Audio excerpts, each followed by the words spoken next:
Hey guys, welcome to a new vlog of mini vlog. ಇವತ್ತು ನಾವು ಏನು ಮಾಡ್ತಿದ್ವಿ ಅಂದರೆ ನ್ಯೂ ಇಯರ್ ಸೆಲೆಬ್ರೇಷನ್ ನಮ್ಮ ಮನೇಲಿ ಹೇಗೆ ಮಾಡಿದ್ವಿ ಅಂತ.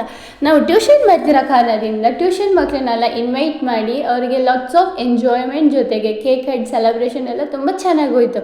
ಅದು ಹೇಗೆ ಮಾಡಿದ್ವಿ ಅಂತ ನಿಮ್ಮ ಜೊತೆ ಶೇರ್ ಮಾಡ್ತಿದ್ದೀವಿ, ನೋಡಿ.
ಲೈಕ್ ಮಾಡಿ, ಶೇರ್ ಮಾಡಿ, ಕಮೆಂಟ್ ಮಾಡಿ, please subscribe for more videos.